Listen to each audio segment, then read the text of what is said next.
room quite a bit. Mirko, for those coming in, do you really expect to see a lot of, I guess, the unique heroes that we saw at MWI increase because that jungle has become more available? I think we're going to be seeing, right? It comes down to who executes better right now. If Vamos can play the strong side of the map, play around those neutral objectives, win out the skirmishes early on, and it's going to be great. But FALCONS MENA, I feel like they have more ways right now to play around their gold lane if that neutral objective loses out. If you think somebody won a draft, is it leaning towards Falcons for you? I'm leaning more towards Vamos. Towards Vamos. Yeah, same. You too, LaFell. It's obviously a great show. It's Naisu and Gideon HQ. It took us weeks, if not months, for everyone to make their way here to the Mid-Season Cup in Paris.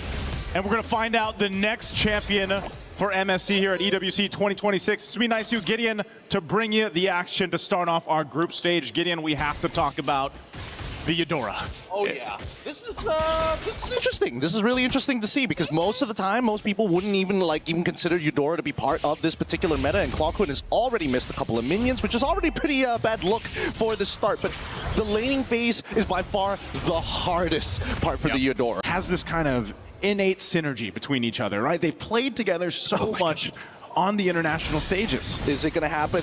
Air 4-4 is waiting for 30 full seconds until level 4 has been hit. Straight away with a combination, but it's going to get disengaged instantly. Landshaker will buy a little bit of time, allowing Air 4-4 to get on out of there, but the final slash will put Suppot in a compromised position with no flicker. First blood, achieve fatal links as well to combo in, and the power of friendship nets them 4 kills in the first 2 minutes of the game. Experiences, and you know, now that you have this lead, you can take that chance, try to set things up. Oh, Troll. Speaking of setting things up, they already have the Wombo combo of a lifetime, but Troll, they don't have enough base damage to kill him just yet. Luckily, months up to this point, he's been taking a value in terms of picks. Whoa, Troll, I was waiting for it. Already had the way of the dragon, but Suppot manages to get on. Do we see the punish? And yes, it is good. It pulls one more over the wall. Almost unintentionally, but they already saw everything. You know, I know you're an Atlas, but he might have wanted that here. Oh, on the turret? I don't know. He probably would have wanted the way of the dragon. It'd be nice if he had it, but Nako's coming in from Sano. So the fact that we're seeing Nako already doing so well. Oh boy, this is dangerous.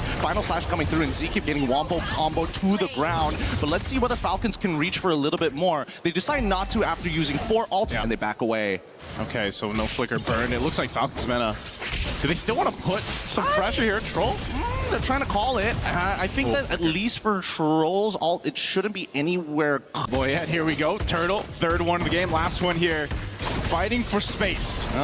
Already, spatial migration is good. Now into the Blazing Dew, and Nako somehow is the one who actually takes away this turtle, and now they're on to Boyette. A double kill for Nako so far, and they're not done.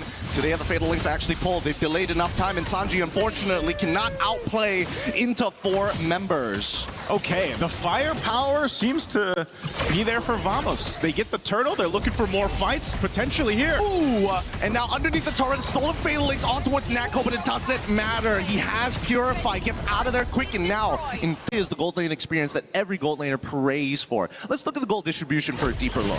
Oh wait, hold on. Immediately we find a pick off the Suppot side. The Fatal Links eye catches onto 3. Heavy spin from Boyette. It's good. They're thinking about it. The combos are just too much. Sanji able to find it into 1 more. They need to get the last 2, but Clockwood and Echo have lost their front line.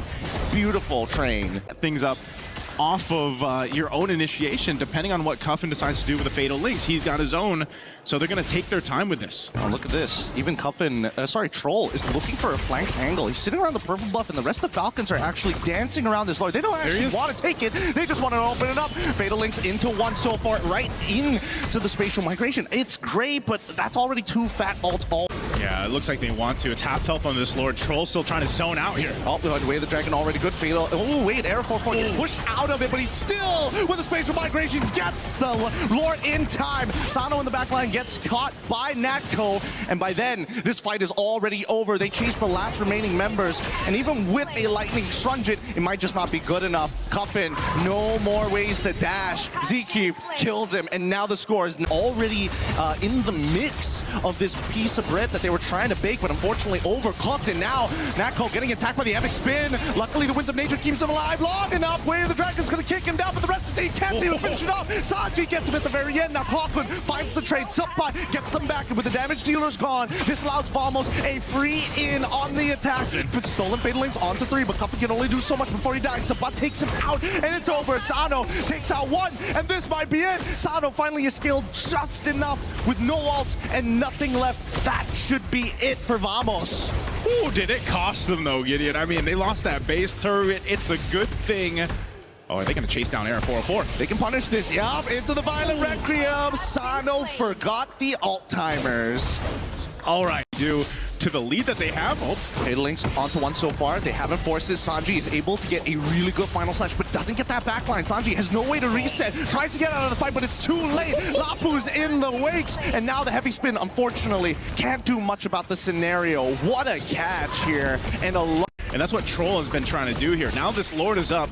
Second one of the game. Troll's going to zone out Cocoon. They've already used spatial migration at this point. How are they going to close the distance? The backline needs to get zoned out. Subpot jumps in with the bravest fighter, but they're immediately focusing their energy onto Sanji. 50-50 here. Who's going to get it? Subpot flickers forward onto Sano. Blazing Duet as well. Right onto Coffin. Stolen Fatal Links pulls him away, but that Lord falls into the hands of Clockhood as they clean up the rest of Falcons who have to run. You know, if Sano is just zoned out the whole time by Subpot, what are you going to be able to do there with your damage? But right now, base turret in the mid will go down. Oh, now trying to make this play. Clockhood even flickering forward and trying to make the wombo combo. Cuffin goes down, and now nobody can clear the wave in time. Sanji, he has an opportunity. He's back up with Troll. They're looking to clear these minions as soon as possible. He's thinking about it, but he needs the help. Final Slash comes on through, but how long can you sustain before it all turns black? Vamos closes out the game 18 to 11. I'm not gonna lie, Naisu.